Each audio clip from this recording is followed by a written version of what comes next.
A very warm good afternoon to one and all present here. I am Charvi Gupta, student of MA Psychology, accompanied by Ananya Verma, student of BA Honours English Literature. We welcome you all with immense feeling of pleasure and gratitude on behalf of Jagran Lake City University to this one-day seminar on 21st century skills for human excellence, strategizing a paradigm shift in school education. This seminar is jointly organized by Jagran Lake City University, X Billion Labs, and Ignited Intellectual. Our dais today is graced by the presence of our esteemed chief guest of the seminar, Mrs. Rashmi Arun Shami, Principal Secretary, Department of School Education, Madhya Pradesh. On behalf of JLU, we welcome you, ma'am. Honorable Vice Chancellor, Sir, Professor Dr. Sandeep Shastri, Mr. Samyak Chakraborty, Founder and Managing Director, X Billion Labs, and Mr. Ishan Bhargav, Head of Operations and Communications, Ignited Intellectual. I would now like to request our visionary of Jagran Lake City University, Honorable Vice Chancellor Professor Dr. Sandeep Shastri, to kindly deliver the welcome address and enlighten the participants of the seminar with his words.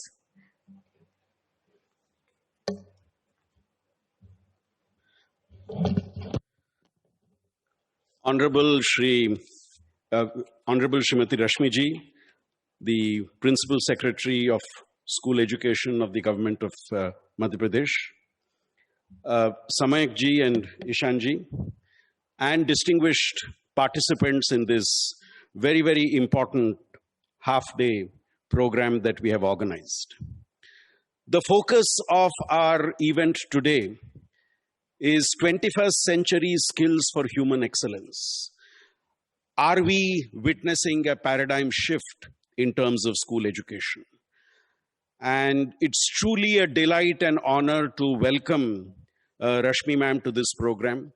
As the one who oversees school education in the state, it's truly our privilege, it's truly our honor to have you in this very important discussion. I know that time is something that is very precious for you, and there are several engagements you have. It's truly our good fortune that you have taken out 10 to 15 minutes for us for this program, and we are truly grateful to you for joining us this afternoon. Friends, to just introduce why we are organizing this seminar, I'll just take a few minutes to outline the rationale and the philosophy behind doing this particular program. We at Jagran Lake City University believe that education is for life, that education is for living, and education is for learning.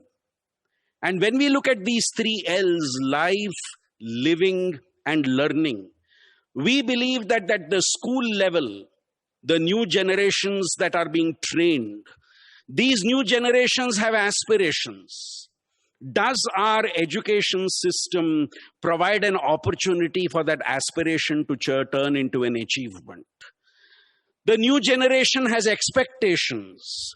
Does the experience at the school conform to those expectations?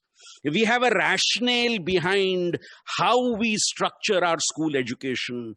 Does the reality of education reflect that rationale? That is what at Jagran we constantly, continuously ask ourselves. We believe at Jagran that there are three important dimensions of the 21st century skills for human excellence. And those three dimensions are, we believe, innovation, flexibility, and new boundaries. Innovation in the sense of, can our education system and our education framework today tap into the digital knowledge and the digital experience of the learner to take his or her learning experience forward? When I talk about flexibility, can we at our school and higher education measure what matters? Are we measuring what matters? Are we measuring what actually contributes to the life building exercises which every young person aspires for. And when we talk about new boundaries, I think all education, school or higher, today goes much beyond the four walls of a classroom. Can we get real with outside world experience through the dialogues that we have in our classroom? Now, this, we believe, is what today's conference is all about. This is the paradigm shift we are looking at. A paradigm shift which focuses on innovation, a paradigm shift which focuses on flexibility, and a paradigm shift which seeks to take education beyond the formal boundaries of an educational institution. And I'm sure the dialogue we will have today, because when I look at the panels that are worked out, the dialogue we will have today will richly contribute to this paradigm shift in school education. And Jagran, as an educational institution, would like to lead in this process, set the direction in this process, become a model in this process, be part of the learning process across the state, across the country, so that our young learners who have aspirations, our young learners who come with a very, very strong zeal to learn in this 21st century world, get those skill sets which make them effective, which make them efficient, which make them capable of what I began with, the three goals of education, of life, living, and learning. My best wishes to this conference and my very, very warm welcome to each one who has become a part of this event. And I do hope today's event will be a forerunner, will be a stepping stone for many, many more activities that we at Jagran would do in collaboration with X Billion Labs and Ignited Intellectual. Welcome to this afternoon's program.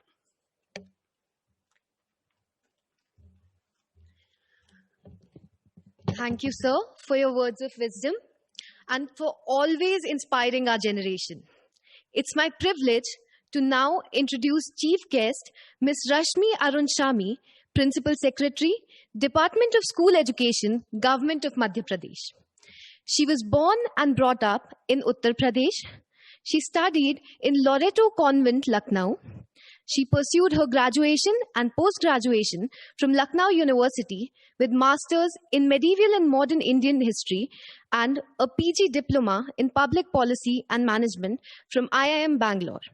She joined the Indian Administrative Services in 1994 at Madhya Pradesh cadre as Sub-Divisional Magistrate in Gwalior. She is deeply interested in school education, human resource management, and environmental issues. She has been CEO Zilla Panchayat of Satna, Devas, and Dhar, and she has served as the District Collector of Devas, Sihor, and Bhind. Ma'am has been posted as administrative at the administrative level of Municipal Corporation Bhopal. She has served as the Director, Tribal Area Development and Planning, CEO of Manrega, Commissioner Horticulture, Commissioner Rajya Shiksha Kendra, Principal Secretary Personnel, GAD. She is currently posted as Principal Secretary in the Department of School Education, Madhya Pradesh. She has been the recipient of Prime Minister's Award for Excellence in Administration for the implementation of Forest Rights Act. We welcome you, ma'am. I request you to please address the gathering by your valuable insights. Thank you so much for inviting me. It's a privilege and a great honor to be a part of this wonderful seminar. आदरणीय शास्त्री जी, ईशान जी, सम्यक जी, बहुत ही अच्छा लग रहा है मुझे इस seminar में सम्मिलित होकर के, और ये बहुत ही एक महत्वपूर्ण विषय आप लोगों ने चुना है जो कि राष्ट्रीय शिक्षा नीति से भी जुड़ा है। और मुझे लगता है कि अगर हम किसी एक विषय को देखें जो सबसे ज्यादा हमारे लिए महत्वपूर्ण है, तो शायद वो 21st सेंचुरी स्किल्स ही है जो कि सबसे इस वक्त जरूरी इशू है और जिस पर हमको बहुत फोकस करने की आवश्यकता है। प्रोफेसर शास्त्री जी ने अभी बहुत सारी बातें कही और उन्होंने बहुत ही महत्वपूर्ण पॉइंट्स रेज करे कि जो जनरेशन है बच्चों की, उनके बहुत एस्पिरेशंस हैं और उस एस्पिरेशंस को अगर हमें पूरा करना है तो हमें 21st सेंचुरी स्किल्स को कैसे स्कूलों में और कॉलेजेस में इंटीग्रेट करना है, ये बहुत महत्वपूर्ण हो जाता है।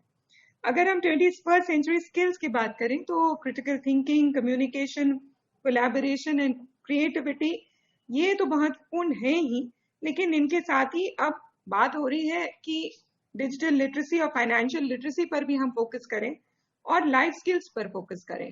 तो ये बहुत सारे विषय हैं जो अपने आप में हर विषय बहुत महत्वपूर्ण है और इसको हम रेगुलर करिकुलम में कैसे इंटीग्रेट करें, ये एक बहुत बड़ा चैलेंज है स्कूल शिक्षा और हायर एजुकेशन के सामने।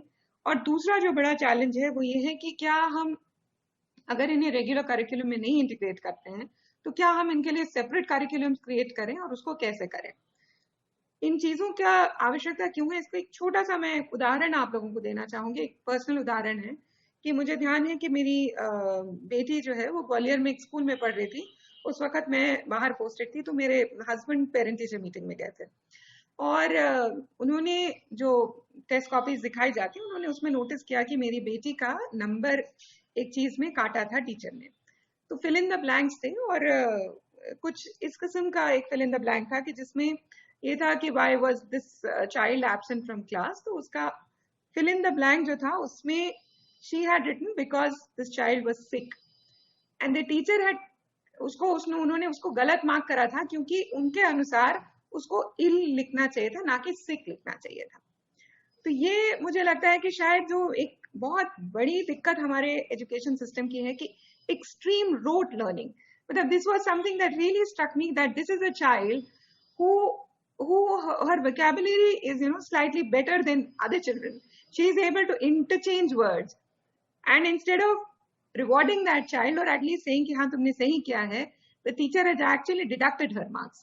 So this kind of rigidity that has creeped into our system and this extreme reliance on rote learning, ये ही चीजें हैं जो कि हमको, मुझे लगता है कि 21st सेंचुरी स्किल्स में जिसको हमको दूर करने की आवश्यकता है।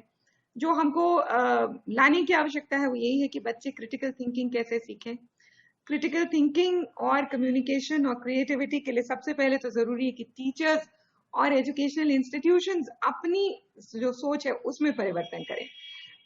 क्या ये इंफॉर्मेशन ओवरलोड का जो युग है, क्या इसमें बहुत जरूरी है कि बच्चा हर चीज याद रखे, या ये जरूरी है कि इंफॉर्मेशन जो उस बच्चे को मिल रही है which is at the fingertips of that child because the child is digitally connected. In that case, how does the child actually learn to identify that this is correct information, this is incorrect information, this is information that is not necessary? How does the child learn to access correct information? Possibly these are the things that we need to focus on. How do we do that in school and in college? I think that's one of the biggest challenges. Communication, I think, becomes extremely important because in a world where people or children particularly are not talking to each other, they are just talking through Facebook likes and Instagram likes and dislikes. So in a sense, we are extremely well connected, so the communication is much better. But in a sense, I also find that children are forgetting how to really communicate about what matters. So how do we sort of strike a balance and how do we arrive at that? That I think becomes very, very important. And collaboration again is one thing that I feel is it's a whole paradigm shift, as Professor Shastri mentioned. Because अभी तक हम ये बात करते थे कि बच्चे का टेस्ट लेना है और अगर किसी से उसने पूछ लिया तो वो चीटिंग हो गई, वो गलत हो गया. You were just testing that child's knowledge. Now you're trying to create a whole different paradigm where children are sitting together and talking to each other and arriving at a solution to problems through collaboration. And then the bigger challenge, as Professor Shastri extremely pertinently mentioned, was how do you measure all this? If you are sitting and collaborating in a group, how do you measure what child has contributed to what extent, or whether the child has contributed or whether there is freeloading? So it's, I think, very, very interesting and very challenging to incorporate all this. And to my mind, the most challenging thing is creativity. Because as I just gave my daughter's example, how do you actually encourage a child to learn and not just learn, to think beyond what is in the textbook and arrive at creative solutions is I think the biggest challenge. And because we have to complete the curriculum in a particular time, there is a particular way of assessing things, do our educational systems really encourage this kind of thinking and doing? So I'm so happy that you all have thought of organizing a seminar on this, and you are brainstorming and discussing issues regarding this. And I am very confident that through your deliberations and through this conference, you will arrive at some very interesting solutions. I am sorry I'm not able to come in person and I'm not able to spend as much time as I would have liked to, but I would be deeply interested in learning about what you have arrived at through this conference. And I will be very happy to sort of get a briefing on what you all have, what are the recommendations and how you're planning to do this. And while we are on the topic, I would also like to mention that CBSE has created a very interesting handbook on 21st century skills. I hope you all are also looking at that when you're talking about these things. So I think I would like to stop here, just express my gratitude once again for calling me on this very important issue. And as I mentioned before, the school education department would be very happy to learn from what you are doing. And if you can also give us recommendations on how we can do it in our schools, where our resources are much less than what the private sector has. But our teachers and our students are equally enthusiastic, and they will be also, they will be very happy to learn and carry these very, very important things forward. So thank you so much. Thank you, ma'am, for taking your time out for us and inspiring us with your words, especially highlighting the importance of creative thinking and communication, and how education is much more than rote learning and it moves beyond the boundary of formal institutions. Now, I would like to call Mr. Samyak Chakraborty, founder and managing director, X Billion Labs, to address our audience. Please come, sir. Thank you so much for having me. I would like to begin by saying how safe and insured I feel when I listen to policymakers like Rashmi ma'am who are thinking about the future. Because, often you have this illusion that, government people are just stuck in the present or maybe the past, but you definitely break that stereotype. Thank you, ma'am, for being so progressive. And in the next 5 minutes, I would love to share some ideas on how technologies like artificial intelligence can be leveraged to solve the problem of assessment and teaching. Professor Shastri, I've spoken to you twice before, I think, and every time you have made me think, sometimes by telling me how wrong I am in my approach, and thank you so much for that. I think, very few people tell you how to improve and how to, correct yourself. And most people just say, yeah, you're doing well. So thank you so much for your articulation of what should be done and how it should be done in this increasingly complex reality of the 21st century world. I'm very grateful to Abhishek sir, who is the visionary behind Ignited Intellectual and Jagran Lake City University for creating this platform. Thank you, Ishan, for allowing us an opportunity to partner in your efforts. I would like to begin speaking by addressing a dark, uncomfortable, but looming truth. The fifth industrial revolution is the age of artificial intelligence. And very, very soon, in fact, very soon, sooner than we think, artificial intelligence will replace the rote applications of human intelligence. Much like the movie Matrix, we're actually at risk of becoming irrelevant. But 21st century skills actually give us an opportunity to be human again. The fourth industrial revolution had, in a way, programmed students and job seekers to actually operate like robots. You have a curriculum, you have a framework within which you're supposed to think and operate. Much like the army structures, you have a CEO who, like an army general, who decides what to do, how it is to be done. And then you have this set of followers who, within their rote instructions and rote knowledge, would just follow instructions.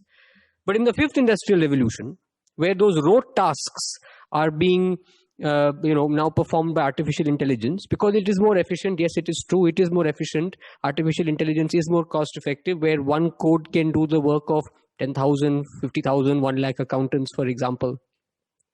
But it is not that humans will truly become irrelevant, unless, of course, we don't enhance our relevance.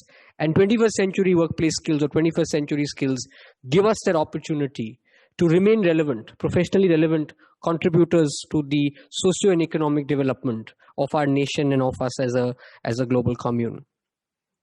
Because if you think about it, what are 21st century skills? Beneath the fancy words, beneath the jargon, as I often call it, what is critical thinking? What is creative thinking? What is emotional intelligence? It is basically leveraging the innate instincts that we already have.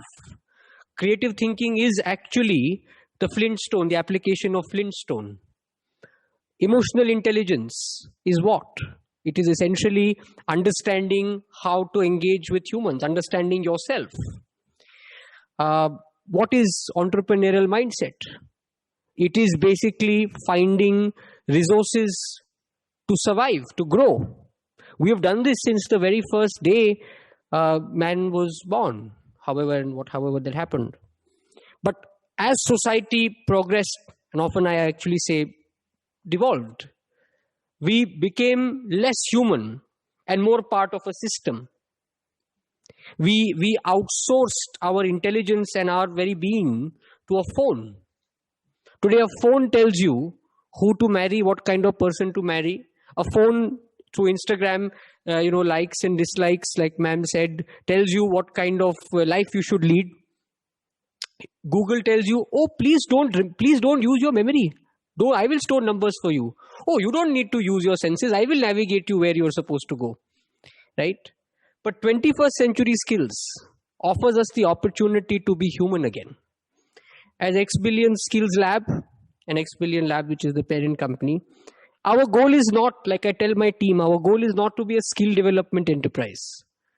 We are a human development enterprise, where we have developed a curriculum that has essentially distilled wisdom from some of the most successful professionals.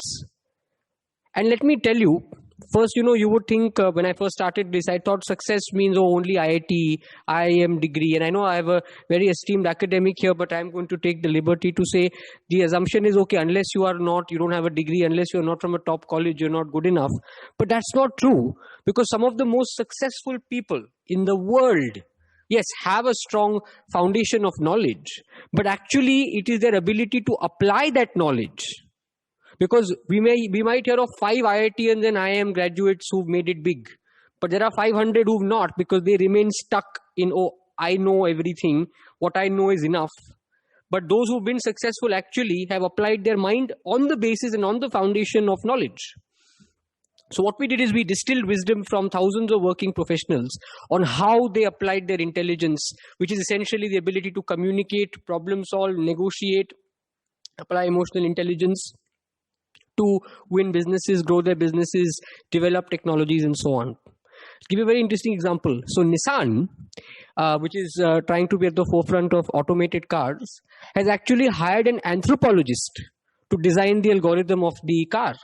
Because the coder will not have the creative intelligence or the insights into ethics and human behavior to program the car on should it decide between saving the baby on the street or the passenger. Because that situation will happen like when we drive, it happens. So Nissan has hired an anthropologist who's using her insight and understanding into human behavior and human code of thinking to then tell the programmer what to code into the car, right? Which means that a coder of the future will have to be more human and less of an engineer. Because most rote coding abilities, most basic coding abilities will be automated. Just earlier this morning, I was having a conversation where I shared this experience that I had where I saw a very big artificial intelligence company now designing a way where a graphic designer does not need to know graphic design, because all the technical aspects of creating a picture or a vector image will be done by the code.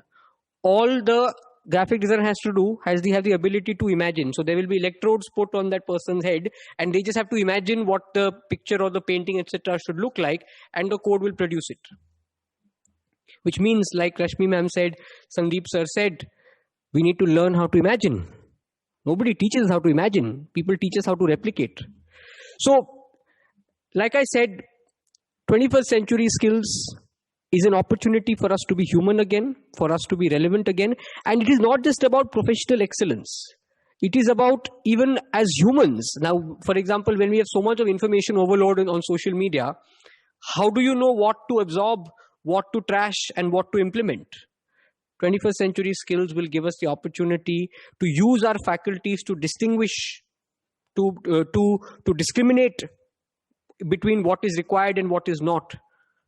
Because that objective thinking, actually, our system has in fact forced us to forget. We are just taught to accept whatever is given. Like again, ma'am said, fill in the blank. It should be ill and not sick. But who said that? Who said that rule existed? So, in conclusion, I would say that 21st century skills, it is very important that it is integrated in curriculums, college, school, but most importantly, I don't know if there are any parents listening today, it has to be inculcated in your home. Don't tell your son and daughter, beta degree chahiye, beta maths mein 100 lao.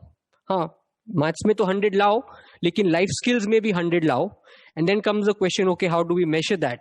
Which is when technologies like artificial intelligence can be used.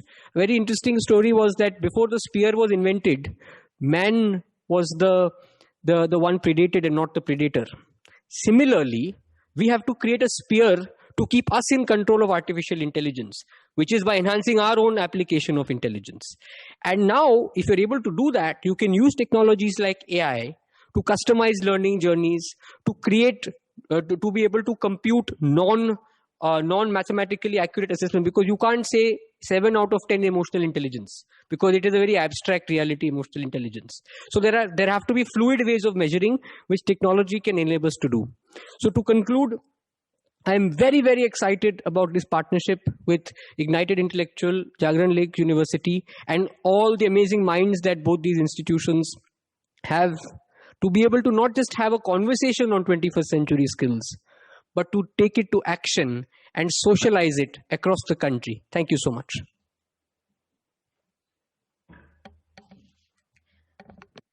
Thank you, sir, for your valuable words. We are honored to collaborate with you. Your unique ideas about the socio-economic development, entrepreneurial mindset, and most importantly, how to become a human again have truly inspired us. Now, I request Mr. Ishan Bhargav, Head of Operations and Communications, Ignited Intellectual, to deliver the vote of thanks.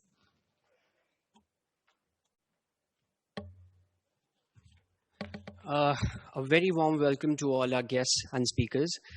Thank you, Rashmi ma'am. Thank you, Sandeep sir. Thank you, Samyak, for setting the tone for today's seminar. Through today's seminar, we aim to brainstorm on how best to equip the young learners with the intellectual, emotional, and moral capabilities to succeed in the 21st century world. I'm really gratified for the opportunity to deliver the vote of thanks speech to such an honorable audience. I extend a very hearty vote of thanks to our honorable chief guest, Ms. Rashmi Arunshami. Ma'am, we all are very thankful to you for your precious time. We all know you're very busy these days. Once again, thanks a lot for taking time out of your busy schedule. I further pass on my gratitude to Dr. Sandeep Shastri, Vice Chancellor, Jagran Lake City University. So you truly make this day full of knowledge for us. Your deep intellectual way of imparting knowledge has only added to the glory of this seminar. I want to thank all our speakers for their precious presence and willingness to share their experiences that will only motivate us to gain more and more knowledge and work hard in our respective fields to be future ready. At the end, I'm thankful to a very dedicated team and dedicated and a motivated team for their hearty efforts and in making this seminar a success. I, on behalf of my team members at Ignited Intellectual and our partners, Jagran Lake City University and X Billion Labs, I pass warm thanks to all the audience for the significance presence in this seminar. I hope you make our speakers give their best by listening to their words attentively. Thank you.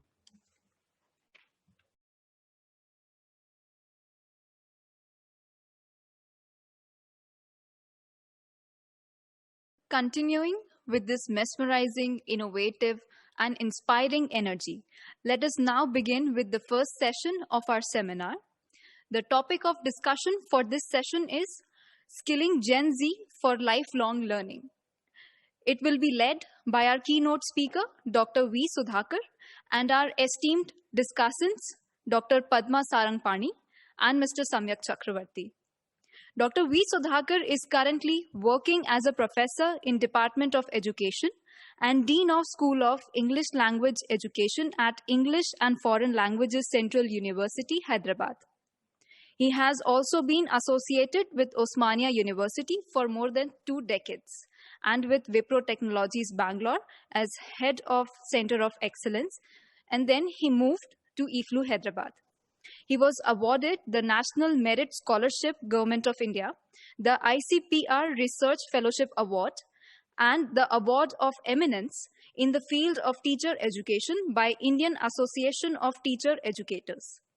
Professor Sudhakar has a diverse educational background and a PhD in education. His contributions are primarily in the area of philosophy of science, psychology of language, and educational studies. He is closely associated with organizations that help children in difficult situations, such as orphans, migrants, slum children, and street children. I warmly welcome you, sir. I am honored to introduce our discussants for our first session. We have Dr. Padma Sarangapani, Professor, TIS, Mumbai, Chairperson of Center of Excellence in Teacher Education. She was awarded with UNESCO King Hamad bin Isa Al Khalifa Prize for the use of ICTs in education, awarded to Connected Learning Initiative in 2018. She was also the recipient of Commonwealth Academic Fellowship at Centre for International Education, University of Sussex, UK. In 2011, she was the UGC SAP Visiting Professor to Department of Sociology, University of Hyderabad. She was also the recipient of Indira Gandhi Memorial Fellowship by Indira Gandhi National Center for Arts, New Delhi, for study of indigenous knowledge of transmission of the Bega. And Dr. Padma was a Fulbright pre-doctoral fellow and Dudley Wright Fellow at Wright Center for Innovative Science Education, Tufts University. She has more than 25 publications to her name, including contributions to journals, book chapters, and Oxford University Press publications, and articles to Economic and Political Weekly. We are truly grateful to have you with us, ma'am, today. And we have Mr. Samyak Chakraborty. Allow me to formally introduce him. He started his company at the age of 16. He also made it to Forbes' top 30 under 30 list. Building India's largest model UN program with more than 5,000 students from 20 countries, he partnered with UN to build India Changemakers Conclave, a platform that has attracted leaders like Prime Minister Justin Trudeau, former RBI Governor Dr. Raghuram Rajan, and hundreds of other eminent personalities. He has built India's largest youth marketing and research firm in partnership with Omnicon DOB Group. And now he has made it his life's purpose to end unemployability and build new age social movements. We heartily welcome you, sir. I would like to request Dr. V. Sudhakar to commence with the keynote address. Thank you, madam. Thank you. I feel deeply honored to have been invited here. I am grateful to the founders of Jagran Lake University and especially to Honorable Vice Chancellor, Professor Sandeep Shastri sir, and Madam Professor Shailaja Shastri for creating an opportunity for me to speak on a very important subject, Upskilling Generation Z for a lifelong learning. And I'm also delighted to have two eminent discussants in this session. Dr. Padma Sarangapani, who is a role model to me, and Mr. Samyak Chakraborty, a great human social reformer. It's a great opportunity for me to be here. Friends, before I presenting my ideas, let me sincerely confess some of my disqualifications. I have not actively researched on the subject skilling Generation Z. I don't have much expertise or knowledge about the psychology of this particular generation. And to tell you honestly, I am not competent to speak on the subject, but however, I make an attempt to bring some of my ideas before you for your careful scrutiny and interrogation.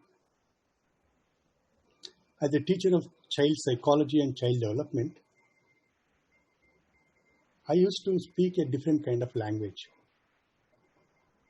In one of the units in my course on romanticism and childhood, I used to bring different models of childhood, like, where I used to speak about star children, rainbow children, indigo children, crystal children, gifted children.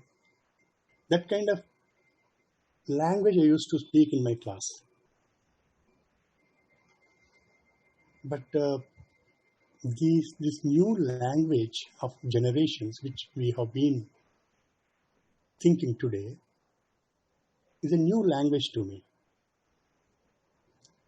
This language of generations, the classification of these generations, the identification of characteristics of these generations, and implications of the behaviors of the generation to the market, it's a new language. Corporate world is actively involved in understanding the behavior of the new generations. For example, when I was browsing internet, I found research material produced by McKinsey and Company, IBM, Deloitte, National Retail Foundation, United States of America, Anikazi Foundation, and many other corporates. They have been in this discourse. They are making an attempt to understand the behavior of this new generation, which we know as Generation Zoomers or Generation Z. And the kind of research which they are doing, producing a lot of knowledge. And because they have access to the data and they have a lot of funding facilities and the kind of, research knowledge which they are producing, we can understand. But when I think about my own university, my academic research, university research is totally different from, corporate research. But there may be certain parallels, certain similarities. One need to take insights from the corporate research in understanding what is happening today. Friends, the goal of the corporate world is primarily to understand this particular generation and their consumption behavior, the psychology of consumption behavior that they want to understand, because it has got a lot of implications to future market. But when I'm thinking about this particular generation, my concern is how this generation is going to influence people, especially people from marginalized sections. Now, that is the way how, I try to think. But let me first understand, what is this Generation Z? Who are they? What are their characteristics? We need to understand the way this particular Generation Z has been articulated, has come into the modern literature in relation to other generations which they are talking about, the entire classification system itself. I was born in 1956, long ago. And this language calls me as baby boomer. Baby boomer generation is 1945 to 1964. I have experienced the entire development of the evolution of technology. When my brother first time had bought tape recorder into my house, the way we celebrated, how my mother, gave tilak to tape recorder. There are so many wonderful stories I have, and from there I have, come to using this Apple laptop. You can understand, a lot of changes I have seen. And also I have witnessed to the rise of the development of media itself. When I was in college, we don't have any TV, but now I have TV, and there's so many channels, and the kind of experiences I have are totally different.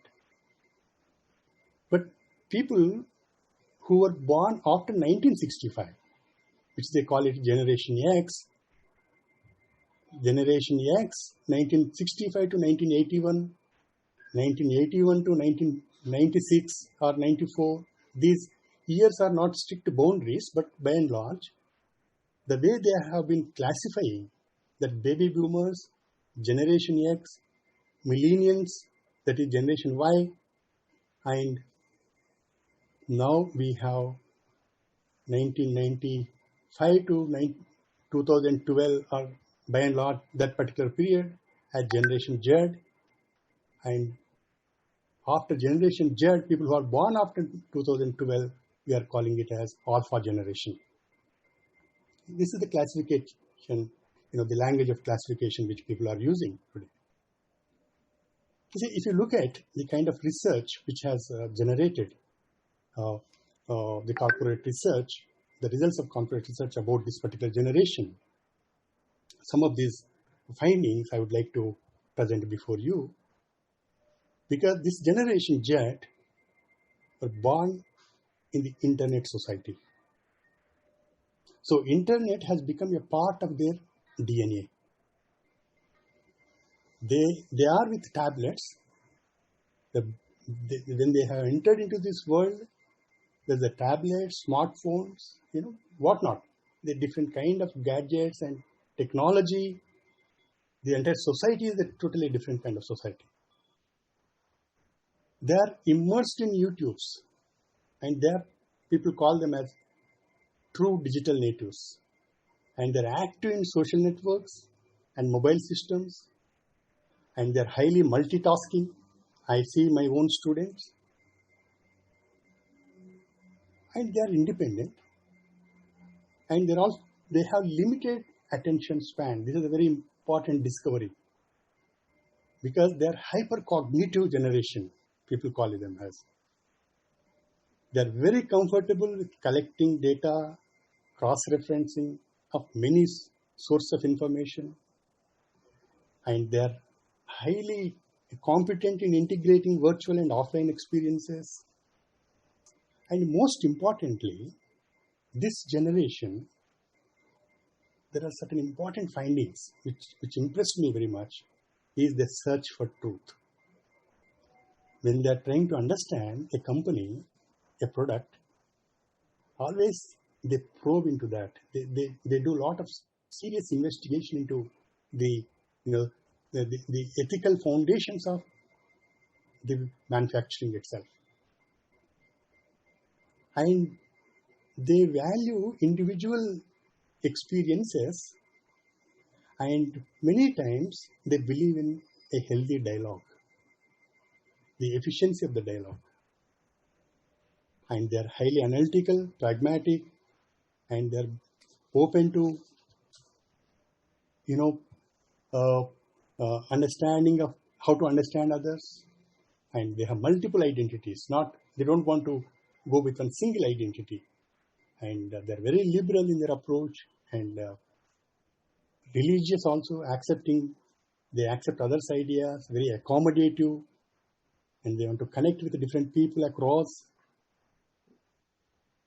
And they're working with the diverse populations and whatnot.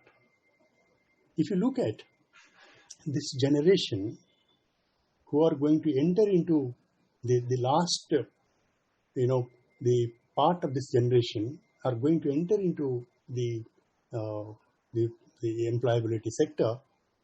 If you look at, how do they understand the idea of market? Consumption, if you take consumption itself, this generation redefines the language of consumption itself. This generation looks at consumption with a new meaning. They expect a broad range of information. They want to evaluate a broad range of information before they purchase anything. The access to information, they're fond of access to information. They not only analyze what they buy, but also the very act of consumption itself. That's a very important aspect which we can notice in this particular generation. In other words, consumption for them means having access to products and services. As access becomes the new form of consumption, we need to understand this. Unlimited access to goods and services creates certain kind of value. And when they are looking at products, every product has its own, now today, if you just look at the market, every product, every manufacturing company has its own service sector, its own ecosystem. There are many other players which come into being. You see, the consumer's self is not me, not just quote unquote the self, but it is extending the extending self of the consumers. We need to understand, and this particular generation has a wide range of their self extension. How these various services have been incorporated into their self, and how do they the idea of self of this particular generation we need to understand. And for them, consumption is an expression of individual identity, and consumption is a matter of ethical concern for them, because when they are thinking about buying something, the way they evaluate things, their concerns, and the way they look at the manufacturing companies, its ethical aspects, it's amazing. Friends, I see there's a lot of threat to the corporate world. This generation Z, their ideology, the way their thinking style is a threat to the corporate world. That is the reason corporate world is doing lot of research, how to understand the consciousness of this particular generation, and so that how best it can, reconstitute their consciousness, realign, market world to their psyche. That is the way how the market thinks always. My response to this generation, my response to this skilling generation Z, I am not competent to speak on skilling because I don't have any knowledge about, this technology and this kind of system of knowledge. My response is an educational response to Generation Z. The way I see there are a lot of hope in this generation because the way they are responding to various issues to a certain extent is very humane. I see, in Hyderabad, millions of youngsters, entering into the field, and the way they, come together on certain social issues and respond. But there is something is lacking. What is this? How do we channelize their potentials?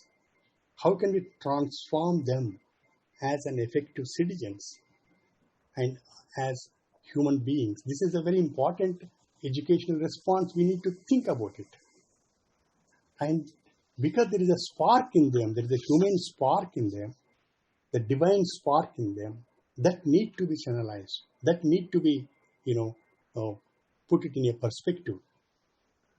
In the sense, my idea is, how can the virtues of democracy, for example, be inculcated and trained in the Generation Z?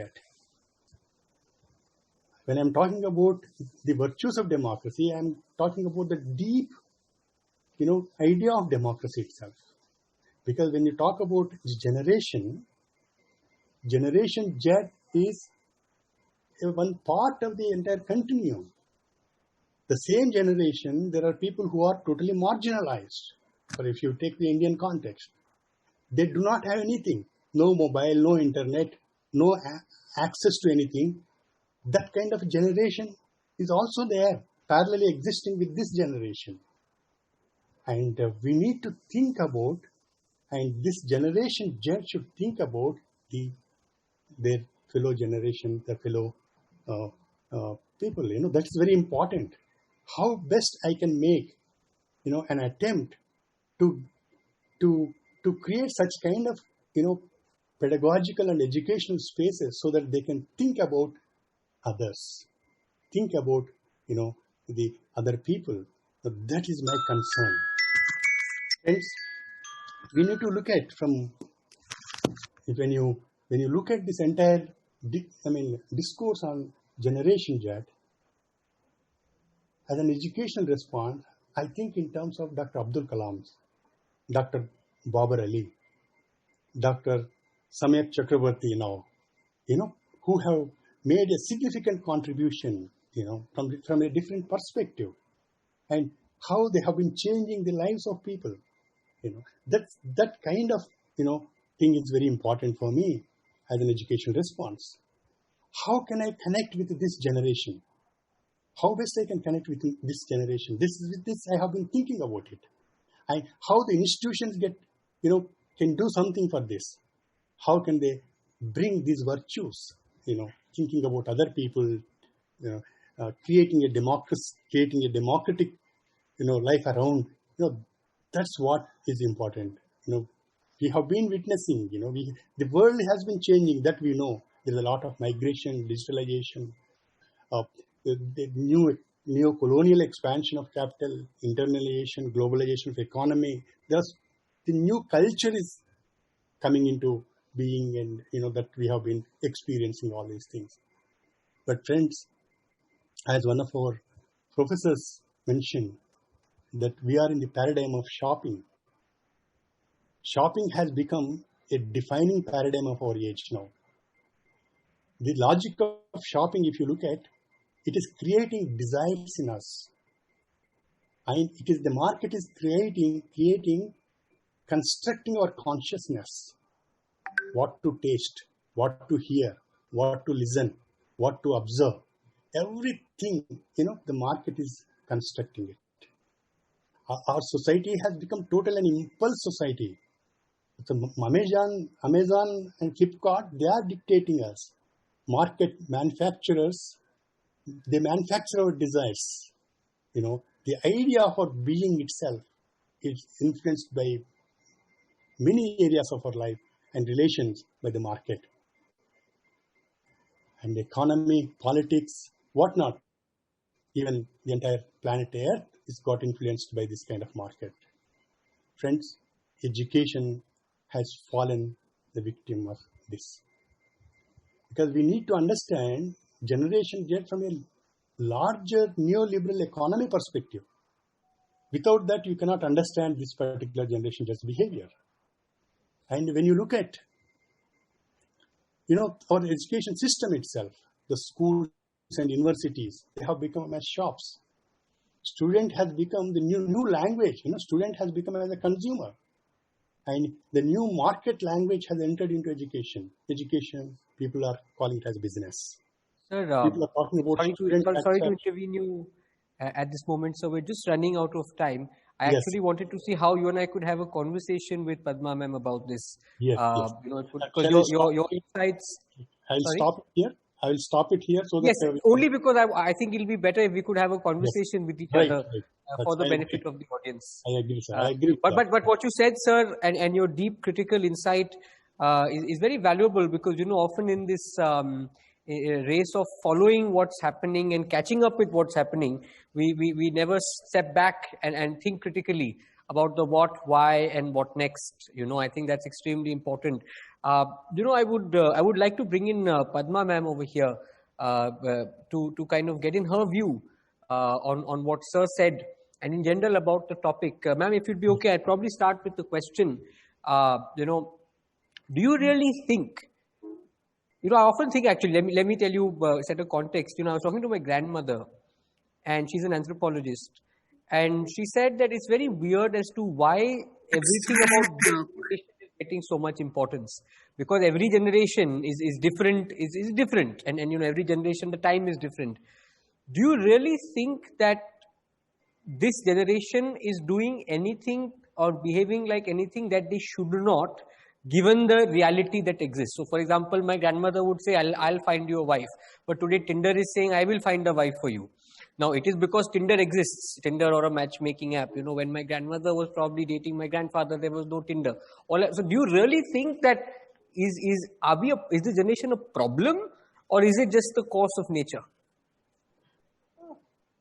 I don't think that the generation is a problem as such, but I do think that the extent to which technology has got integrated into life is unprecedented. And one might argue that it's a very short time in which changes are quite dramatic. So the ability to adapt to it and re-establish balance, I think, is a struggle for this generation more. So in a way, using Alvin Toffler's metaphor, it's just much more accelerated now compared to earlier. And I think that does bring certain problems which are unprecedented from the past. But I think technological change is integral to human beings and overall development. So on that front, we shouldn't be surprised or taken aback. But I think that one thing that does get in a way shifted or missed is to understand that basically human beings are social in nature. And while technology seems to provide us new ways to rediscover our sociality, we are also placing ourselves into control of information managers beyond the face-to-face community. And I think that is something sometimes a bit alarming, even devious. And I feel we need to develop new kinds of skills to deal with understanding this, that in very intimate ways, people with no concern, whom we never see and face to face, can actually control and interfere with our lives. And I think that introduces a certain edge into the changes that we see today, which didn't exist in the past. I mean, you're right. It feels so weird that I'm talking to you and sir, but I'm alone on stage. I mean, I have the privilege of being the floppy generation. So when I was born, we had the floppy disk, which means digital was still physical. Today, right. my next generation, they don't even know where data is because their data is in the cloud. So what I'm trying to say is that, it feels weird because when I started speaking and participating in conference at a young age, I was used to having 2 people next to me and 2,000 people in front of me. But now I see those 2,000 people via a screen. I mean, of course, there is an emotional social adjustment that one has to go through. But so kind of shifting the conversation slightly, a few layers beneath, right? skilling comes from the need for being able to adapt to a new society, a new way of working, and so on. But I was having a conversation with a former IAS officer, and brought a very interesting point. Do you think that the ethics and morality and cultural systems also have to evolve in order for systems, whether it's the education system, workplace system, behavioral systems, to match up to what technology is enabling us to do? For example, we'll come back to, relationships. Today, people decide how to have relationships, who to have a relationship with, based on an algorithm. Now, an algorithm could match you to a person from a different religion, different caste, different whatever way of thinking. And the algorithm says, with the data that we have on both of you, we think you're a match. But now comes our families. And the families say, no, you're not a match. Then let's come to college education and school education and so on. The teacher says, this is how you should learn. This is what you should learn.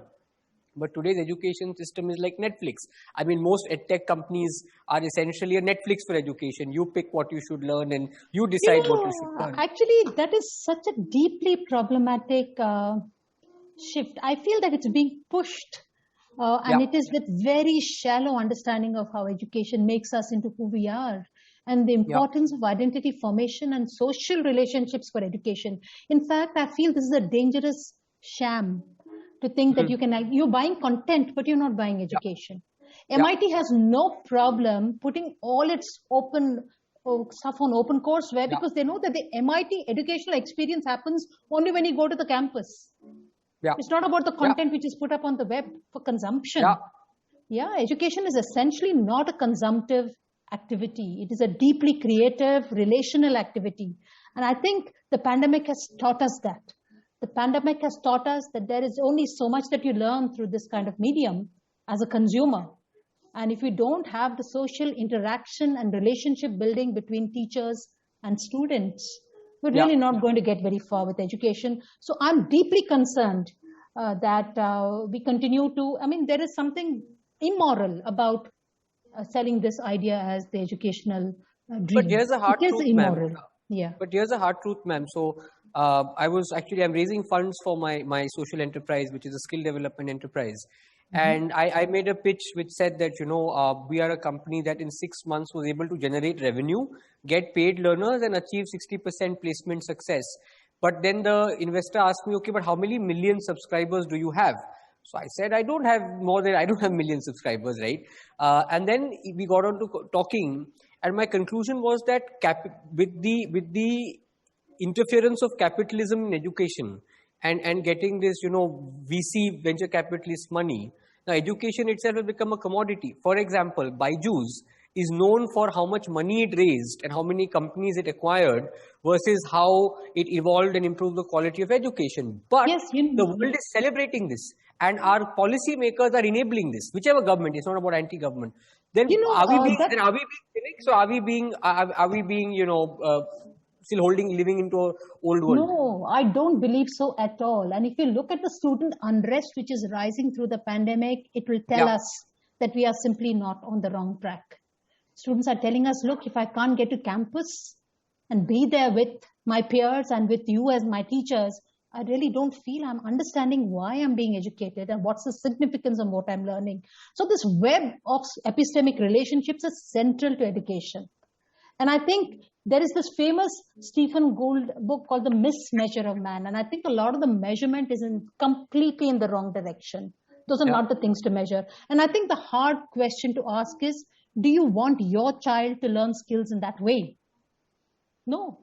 We want our children, our own children, to be on campus, learning from teachers in classrooms. But this package solution is for other people's children. So the minute it becomes another person's child solution, I feel, I can begin to sense where it's not adding up. And I think that's the way, we should not give up the ideal which is core. And I feel a lot of this 21st century skills discourse also, I think, why reduce the important capabilities of human beings to skills? These are not skills. These are human competencies. These are human capabilities. They're not necessarily innate. In fact, I feel many of them are learned. Yeah. And therefore, the educational process is very, very important to it. But these are capabilities. They're not skills. The moment we start calling it skill, we somehow make it a little narrower. We make it shallower. But I think we should be really saying and explaining that this is something deeper than that. And I think the core of what the 21st century has taught us is that we need to be resilient. But in order to be resilient and resourceful, we need deeper skills. We don't need shallower skills. So I would strongly advocate that we need to be rooted in knowledge systems. We need to be rooted in core capabilities, autonomy. I mean, these are really, they may seem like old-fashioned concepts, but they're absolutely relevant to the 21st century. And if you look anywhere around the world of people who are able to deal with the changes of this 21st century and go forward with confidence, that is going to help us navigate the uncertainties. So then would you agree that one good thing China has done recently is, prevented the monetization of education curriculums and forcing people to go to schools? So as a result of which, a lot of edtech companies have lost their valuation. They just did it recently. Do you think it is something that we need to do? Absolutely. Look, the most powerful economies are investing in the bricks and mortar version of education. Yeah. Not in the digital version of education. Very We must never forget that the bricks and mortar is very, very essential. So very interestingly, Steve Jobs actually never allowed his children to use the iPad because he knew the devil he has produced. There you have it. Yeah. And I don't know why we are selling this illusion that earlier days, everybody used to talk about education from a Nokia phone. I'm glad they've stopped doing that. But now they're talking about other monsters, in the device. They have their place. They're extremely important. But let us not ever get sucked into the illusion that this is going to be educational in the meaningful way in which higher education produces capable citizens, able to define the future of a country, the future of the self, bring in the next generation, not an anxious generation which is going to accumulate credits in some credit bank and try to somehow succeed with some just entrepreneurial mindset. It's not going to be enough. Yeah? I'm so glad you say this. Sir, final question to you then. What then would you tell all the money that is being pumped into the edtech space? I mean, that's also a fact. That's also a reality.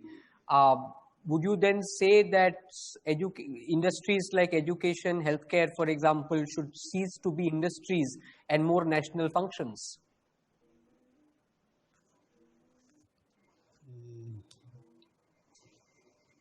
So my question is to you. Yeah. I'm just thinking about the question. It's a very difficult question to No, it is not. Because there is the human side and there is the economic side. I wish EdTech would invest in meaningful EdTech.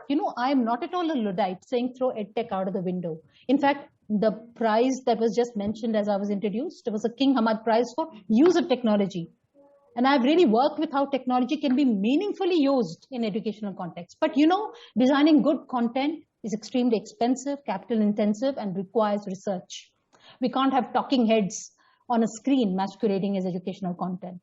Educational content can be interactive and place you in a creational position. It can make you into a passive consumer. And I think we need the ability to discriminate in how technology is used and promote the right use of technology. I'm not saying like for lifelong learning, you could use technology, for example, to enable lifelong learning where you could kind of, in fact, like I said in my opening comments, that artificial intelligence, for example, can be used to understand each learner's competence and understand each learner's passion, and based on that create and generate content or show content to enable lifelong learning. Because today, But Samyak, I would say that we must not think that learning is some individual path of progression. We actually learn best in communities, and we learn best when we are in relationships with teachers. And yes, some amount of self-learning happens because we look up YouTube and we pick up skills, we pick up ideas. But a lot of the learning is buttressed because we're in a community which is actually directing us as well. So technology needs to enable communities to grow. Like this, this could potentially be a community. These conversations are very important, and ICT helps this. So I feel we need to really think and take charge of the ICT and the technology and not allow it to define the direction of education.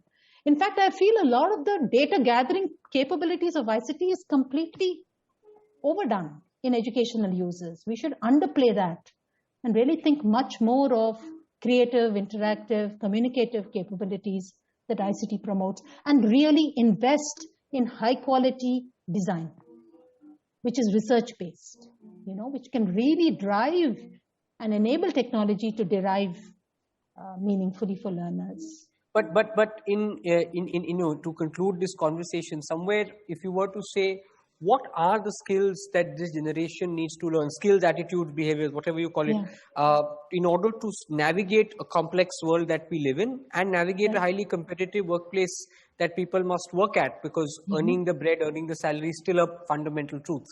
Yes. I completely agree with you. And we need values. We need capabilities. Absolutely. I think a lot of the list of the 21st century skills are very important. Yeah. But they're capabilities. Problem solving is a capability. Yes. Critical thinking is autonomy is missing, but it's extremely important. Agency is very, very important. I would say we must educate for these things. That's it. Sure. So, over to you, Dr. Sudhakar. What are the skills you think that the generation need to be taught? Yes, sir. The kind of new language which has come into being, our this generation has to deconstruct that language. A new culture which has been pumped into into society, that has to be deconstructed. They need to have such kind of analytical skills, and where pedagogy and education has to be seen in a broader perspective, not in terms reducing everything to the skill, and dehumanizing education is happening in the name of technology and whatnot. The corporate world, the language of the discourse of corporate world. This is a very dangerous and very, very we need to address, and we need to build a counter consciousness, different kind of consciousness in this generation, so that they can see that divine nature in them, to connect with others and think about others' welfare. That kind of narrative imagination, how to, that is very important. That kind of skill is important. Thank you very much for giving me this. Absolutely, Dr. Sudhakar. I agree with you. I think that the core humanism is really what will enable us to navigate the complex. I think we can conclude by saying that the objective of skilling Generation Z is to bring us back to being more human and being more in control of the technology than letting technology control us. I think that has been a very insightful conversation. Thank you so much. Over to you. Thank you so much. I look forward to meet you in person, hopefully one day. Thank you, sir. Thank you. Yes. Thank you. Thank you very much. Thank you so much, Samyak sir, Sudhakar sir, and Padma ma'am, for this discussion. I certainly agree on some of the points that we can buy the content, but we cannot buy the education. And yes, there were certain pointers on how capitalism is entering in the education world, and how certain education institutions are rather turning into corporations. And what I believe is that only way we start learning is by unlearning. And with this, I'm sure many of the participants would be having some questions for our guest. And I would like to introduce and request Dr. Urvashi Datta to take the lead with questions and answers. Ma'am, please. Thank you so much, Charvi. So we have a few questions from the members of the audience. Ma'am Neeta Pathak has put this question across: how to strategize English teaching learning in the classrooms to make them more interesting and effective for the students? So I think Dr. Sudhakar, this is your area, please. Yeah.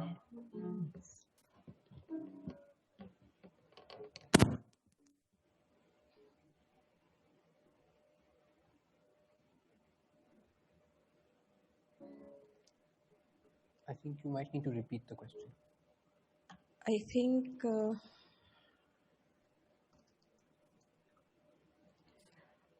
yeah, I think you should just repeat.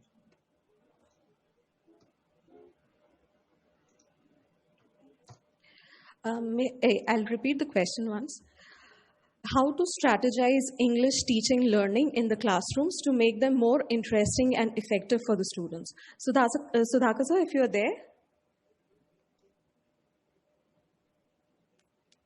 You're on mute, Dr. Sudhakar. I think you need to unmute. Yeah. Yes. So this question is addressed to me. Yes, sir. Yeah. For example, I have been telling my colleagues that there in English language teaching, there is a very dominant part of it is how to improve English language skills. So mostly they think about LSRW, that the 4 important skills in ELT. And they bring lot of material from the literature from other countries, European countries, they import, and when they are bringing into the classroom, but they never bring our own stories, the stories of marginalized people, stories of those children, orphan children, migrant children, children in difficult situations. There are so many such kind of stories they can bring into the classroom and build a narrative so that they can enhance their language skills. That kind of strategy they need to improve. And mostly the ELT teaching is skill-based, English language teaching. But we need to adopt social and emotional, bring social and emotional aspects in teaching ELT courses. That's very important, what I feel. Lot of humanization of pedagogy should happen to teach any subject. I think I have answered this question. I don't know. Thank you so much, sir. The next question is from Sir Siddhant Gupta, and this question is for you, Samyak sir. How can an after-school edtech startup, currently with over 2,000 plus learners in the K-8 segment, collaborate and partner with traditional schools for reach to the masses with their curriculum? Stories and Beyond. I have heard of your startup. And I also saw that you saw me on LinkedIn. See, this is the danger of virtual reality. You know what's coming to you before it even comes to you. So I think it's a very good question. In fact, a lot of parents are thinking that how do we kind of replicate after school learning, which used to happen in physical, in a virtual mode. One, pandemic, and second, in nuclear families where both couples are working, it's very hard to create time to take your kid and drop him or her back and so on. I think I'll give you a very frank answer. Because you're a business also, you need share of wallet and size of share of wallet when you want the parent to pay you in addition to the school fees, in addition to the Baiju fees and so on.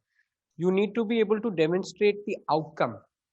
It is sad that you still have to prove why stories are important for children. Because actually we at least my foundation is my grandmother's stories more than what I went to school.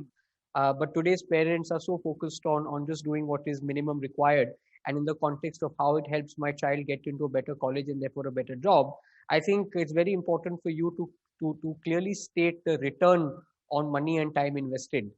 Because if the parent has 5,000 rupees to spend and you are going to charge 1,000 rupees, which is 1/5, for example, what is the outcome? That is the unfortunate thing that you have to do in order to attract parents to pay in time and money to consume your product. I just want to add one thing to what Samyak has said. May I do that? Yeah, please, definitely. Yeah. So I think it's obviously getting parents to pay for services is at the heart of the sustainability of such a venture. But I would say that it would be ethically problematic if we start contrasting what we do with what schools do. I think schools have their own role in contributing to student learning, and and activities of this kind outside the school complement the school. So I think one mustn't look at the school learning and project it in some competitive mode. It would be ethically more appropriate to really find how we complement school. The other thing I want to point out is that we should begin to not try to take over what schools do best, but really focus on things that schools are not designed well to do. So the fact that you're looking at stories is extremely important.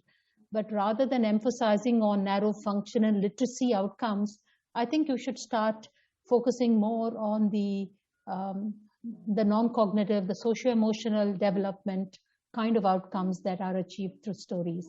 And I think let's also pitch to get grants and philanthropists to support our work. Everything need not be in a retail model where parents become the purchasers of such products.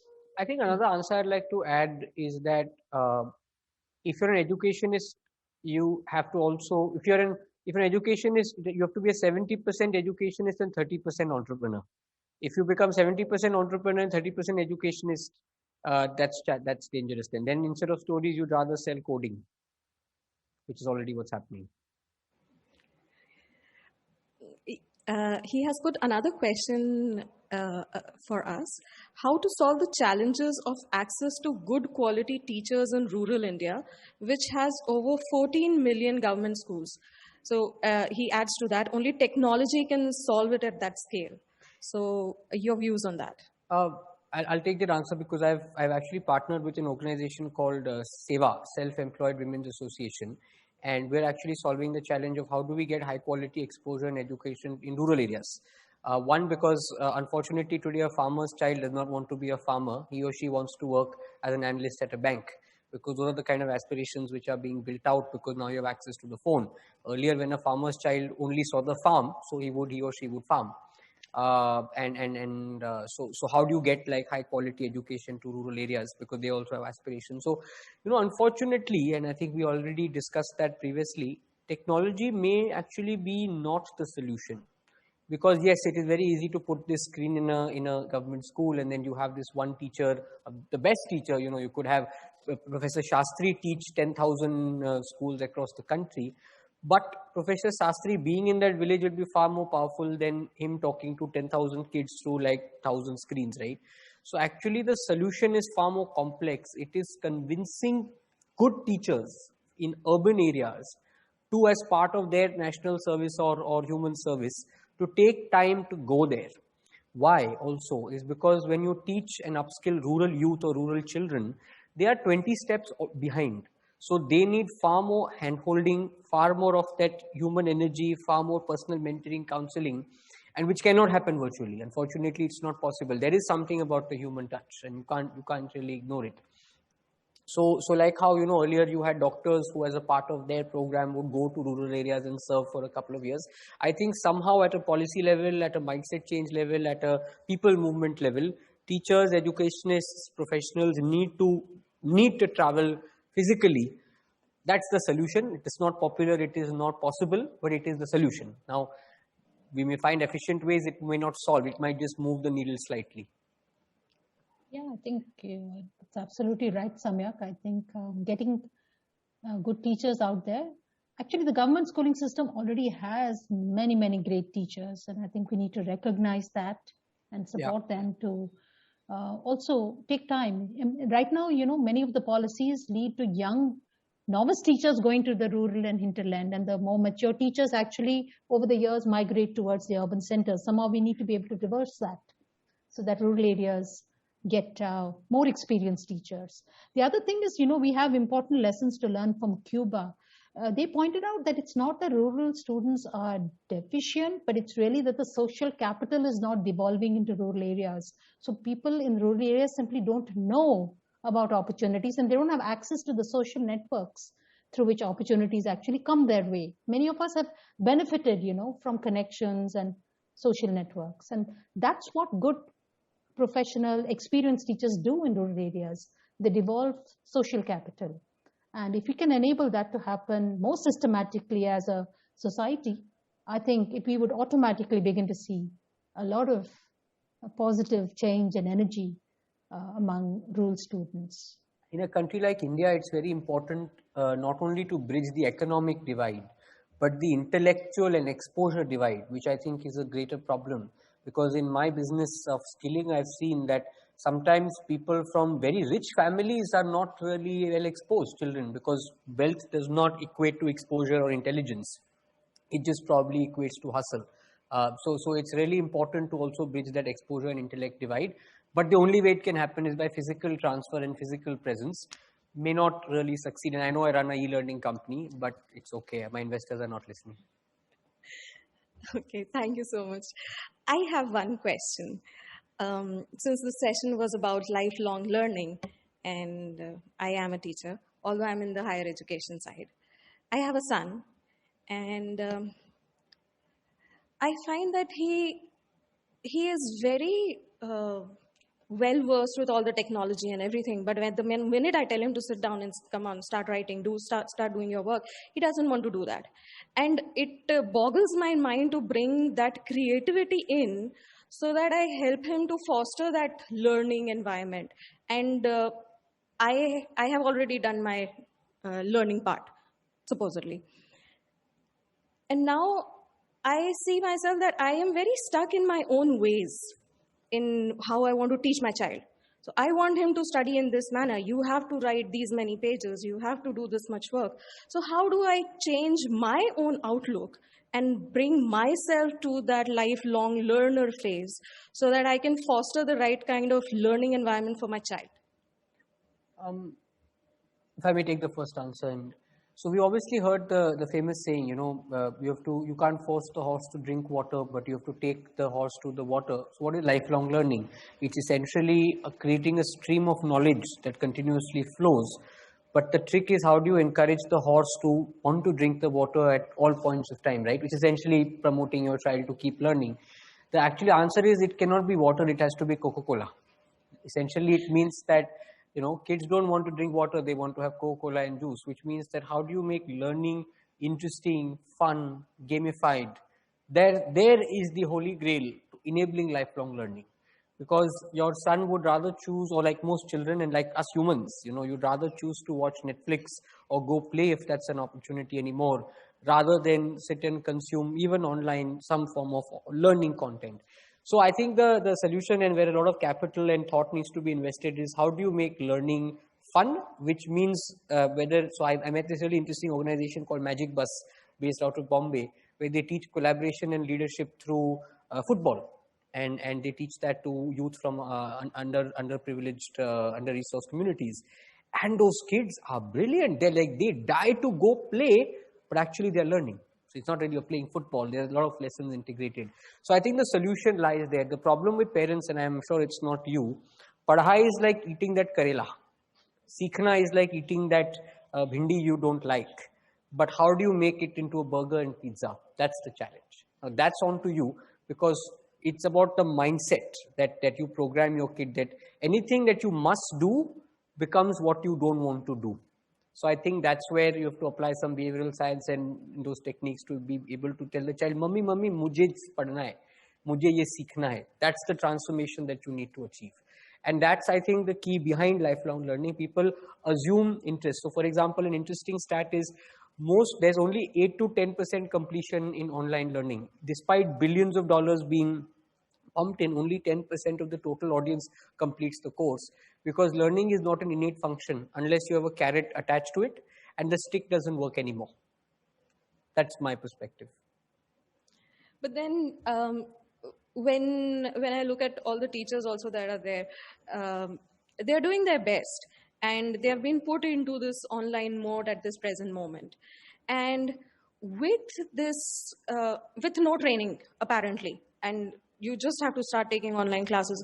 And with all of that, it becomes really difficult for them also to be bringing all of the creativity in and delivering the quality content with all of that creativity and taking it ahead.